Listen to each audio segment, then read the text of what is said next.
Hi everybody, welcome back.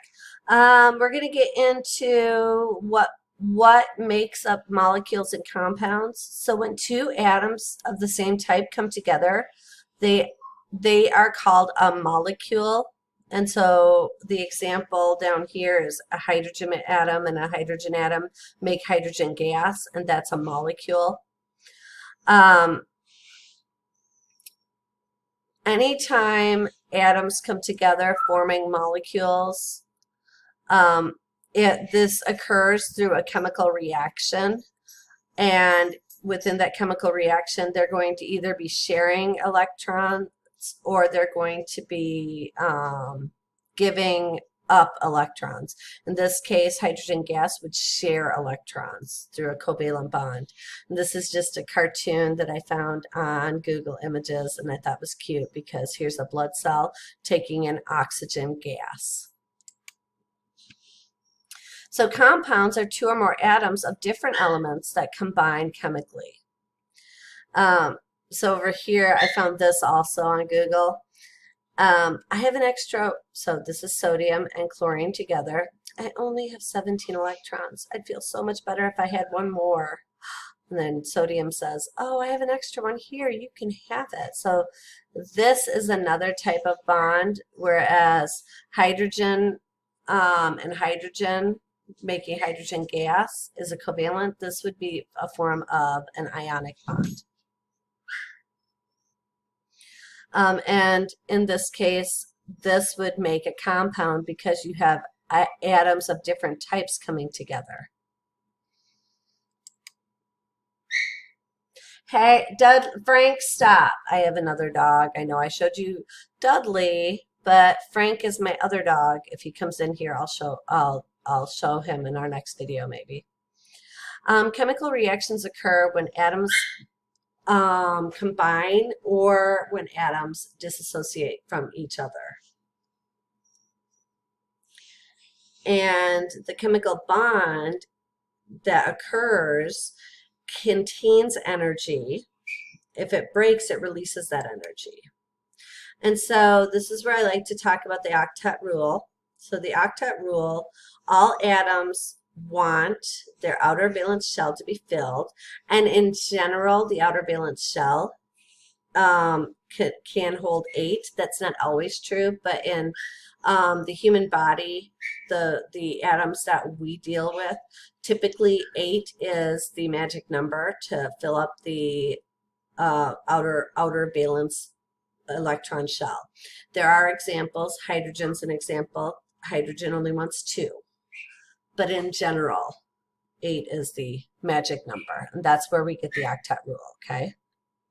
And so if atoms don't have 8 electrons, they're going to go into chemical or form chemical reactions, chemical bonds with other atoms to make sure that they have those 8 electrons in the outer orbital. So it's the valence shell that is what is going to enter into chemical reactions. Frank, come here, Frank. The valence shell is going to enter into chemical reactions. So if the valence shell has less than 8 electrons, or in hydrogen's case has only 1 electron, it's going to want to enter into a reaction with other atoms. So I apologize. I had to stop for a second to figure out why my dog kept barking. I have a Maltese. You met Dudley. I have my Maltese in my lap, but I don't have the video camera on that way, so you can't see it. See him.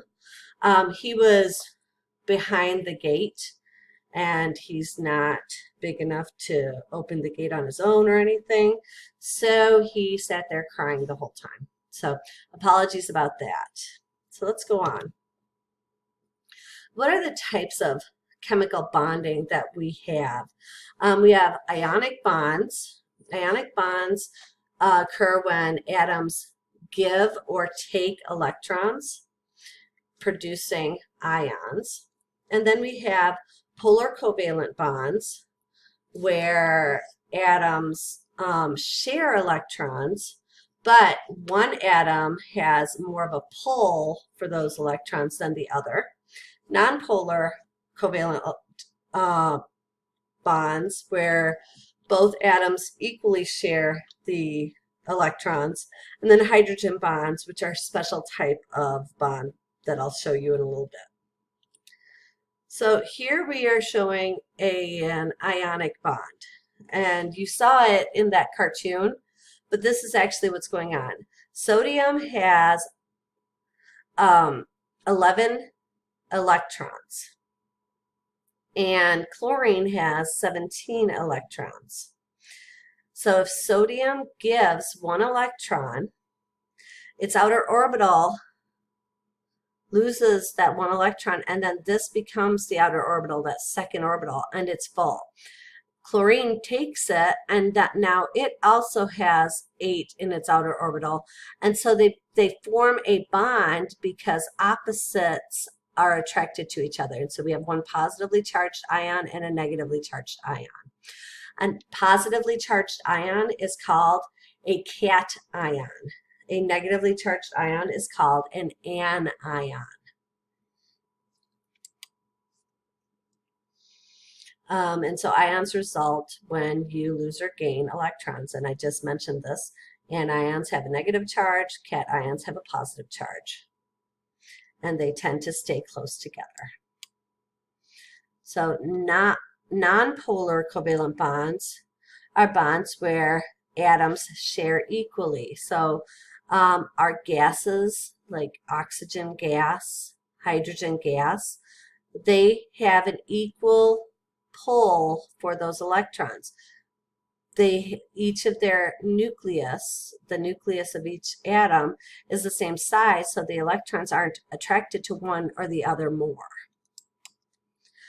Polar covalent bonds, there's an unequal sharing of those electrons. So the electrons sit closer to the nucleus that has a more positive charge. So in this case, if you're looking at like hydrochloric acid, HCl, hydrogen has 1 proton and chlorine has 17 protons. So chlorine has a much bigger pull for those electrons because there's a much more positive nucleus. So the electrons sit closer to the chlorine. And then hydrogen bonds are unique bonds. They are a weak bond between polar molecules. And so the best area that we see hydrogen bonds, or that I like to talk about it, is in water. Water is a polar molecule. Oxygen and hydrogen have unequal sharing of the electrons. Oxygen has 8 protons in its outer orbital, or 8 protons in its nucleus. Hydrogen has 1, so the electrons sit closer to the oxygen than to the hydrogen. And what this does is it produces partial charged regions within that entire water molecule. And it's the partial charge in the hydrogen that is then attracted to the partial charge of another polar molecule of the opposite type. So here we have hydrogen in this water molecule that is attracted to this oxygen. Hydrogen here is attracted to this oxygen, and so it causes water to actually stick together. This can also occur between water and like glucose, another polar molecule. These are very weak bonds, and so they break very easily. And then I love to show this because you've seen insects run on top of water or stand on top of water. The reason they can do this is because of those hydrogen bonds. Hydrogen makes water stick together, and that cohesiveness of the water allows small animals like insects to run on top or to stand on top of the water. Now let's talk about some the difference between an inorganic and organic molecules. Inorganic molecules typically don't have carbon, but that's not always true. They tend to be simple molecules. They tend to be very small, and they include water, salts, acids, bases, and those are the things that we are going to focus on, okay? Organic molecules then are typically thought of as carbon and hydrogen containing. Organic molecules always contain carbon and hydrogen. They are typically very large, and they have a lot of covalent bonds that hold them together. These include carbohydrates, lipids, proteins, and nucleic acids. So let's look at each of the inorganic compounds, and then we'll look at the organic compounds. Inorganic compounds, water is the first one, and water has so many characteristics that make life possible, not proper, possible. So the majority of our body weight is associated with water. Think of our blood is like contains the blood plasma is like 92% water. So think of that. Inside of our cells we have water. Outside of our cells we have water. Inside of our brain we have ventricles that contain water. So I mean there's water everywhere. It's the most abundant inorganic compound in the body, and it has certain properties that make it very important to all living things, not just humans, but all living things. It has a high heat capacity, which means it takes a lot of energy to heat it up. It has a high heat of vaporation, which means we can cool down really easily. It is a polar solvent, so it will dissolve other polar molecules. It is adhesive, it sticks to certain molecules. It is cohesive, it sticks to itself. It is chemically reactive, which means it enters into chemical reactions. And it helps in cushioning. Cerebrospinal fluid is probably the best example of that. Think about your brain and the cerebrospinal fluid that is found within your brain in the ventricles, that helps make your head not go crazy when you move your head from side to side because of that CSF surrounding the brain, keeping your brain from hitting the edges of the cranial cavity. So high heat capacity. It takes a lot of energy to a lot of heat energy to change the temperature of water by 1 degree, which means our body temperature doesn't fluctuate. High heat of vaporation means it takes a lot of energy, or I'll say it removes a lot of heat energy when we perspire.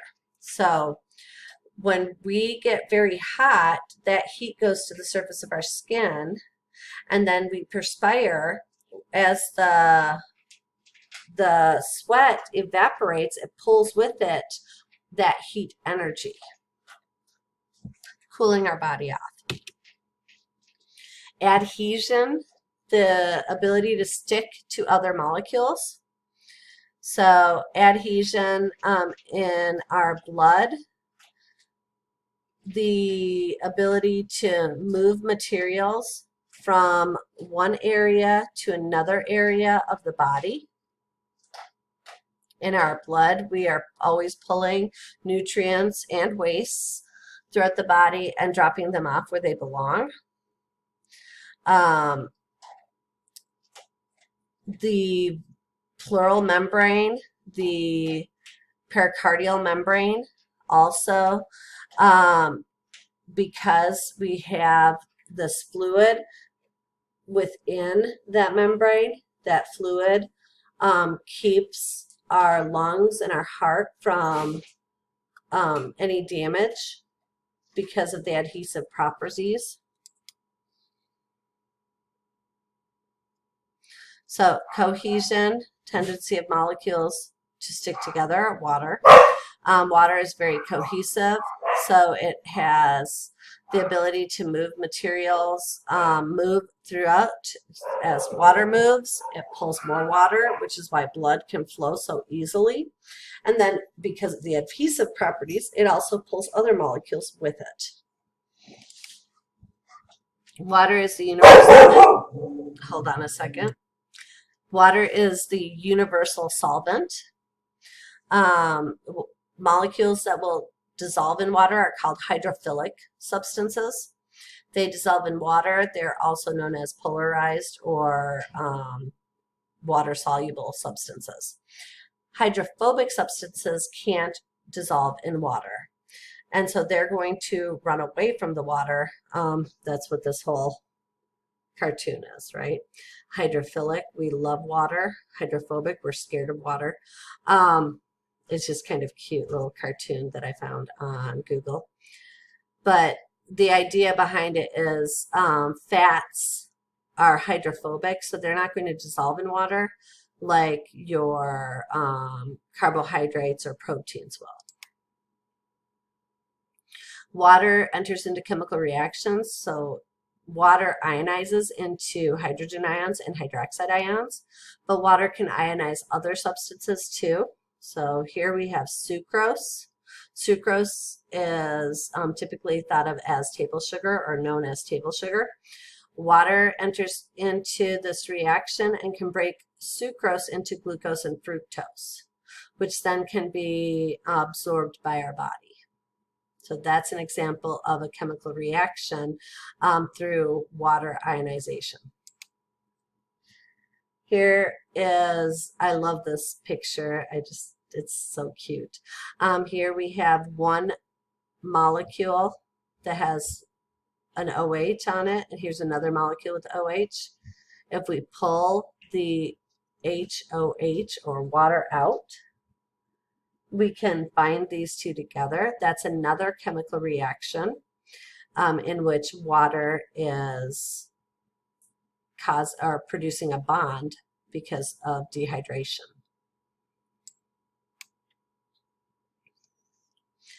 And then we have cushioning. Water serves protective functions. So cerebrospinal fluid protects the brain. We have amniotic fluid protecting the fetus. So there are two examples of cushioning that water does for us. I'm going to stop here. This video is already 18 minutes, so I'll stop here and we'll get into salts, acids, and bases in the next video.